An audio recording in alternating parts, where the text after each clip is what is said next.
Alright, this is our second video on living the Depression. This is the Dust Bowl and the culture of the 1930s. Now, the Dust Bowl is kind of how things can get even worse here, right? The farmers, you remember them, they decide, okay, we're going to overfarm the land to make up for our debts, etc.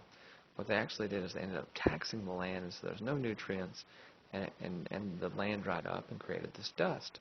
Well, in the area you see in the yellow and the red, highly high winds, and so they picked up this dust and kicked it around, and the dust became so bad that people had to leave, and we call this the Dust Bowl.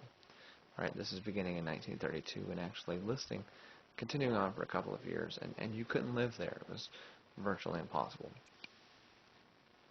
So, as we're told in The Grapes of Wrath and Of Mice and Men by John Steinbeck, these Okies, as they were called, would leave Oklahoma, and they also called them Arkies, leaving Arkansas, and they would head to California in search of jobs.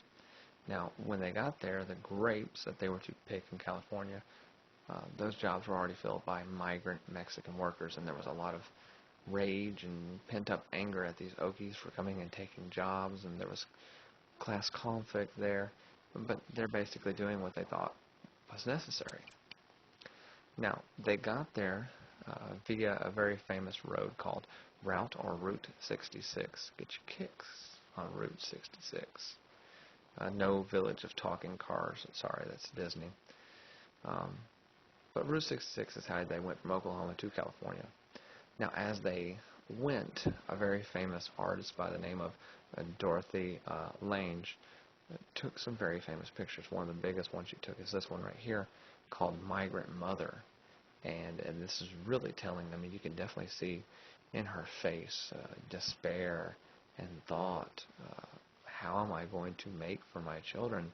How am I going to make this work? And so this is a very telling photograph, and that's maybe why it's so iconic, I guess, because you can see all these great emotions in it, right? Now, another big painting to kind of talk about farmers' plight was made by Grant Wood, and it's called American Gothic. You've probably seen this before, right? Generally, it's in Scooby-Doo, and the eyes follow you somewhere because someone's watching you. Now, in American Gothic, if you're not catching the picture here, the man is a farmer, hence the pitchfork. Now, generally, you wear all black. If you're at a funeral, you're mourning something. These two people are mourning the loss of their farm. They're going to lose everything because they've had to foreclose, because of the Dust Bowl, all these horrible things that we've already talked about.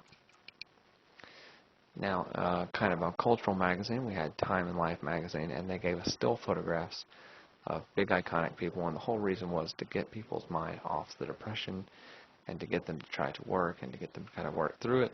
Again, rugged individualism, correct? Now, the 1930s is also known as the golden age of Hollywood. Many, many famous films come out in the 1930s. We have the first animated Walt Disney picture, Snow White and the Seven Dwarfs.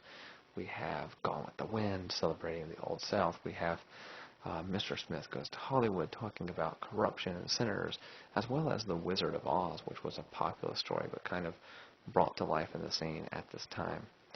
Alright, so that was our second video on living the Depression. We got one more Depression video, then we move into the New Deal. That's going to be a fun one.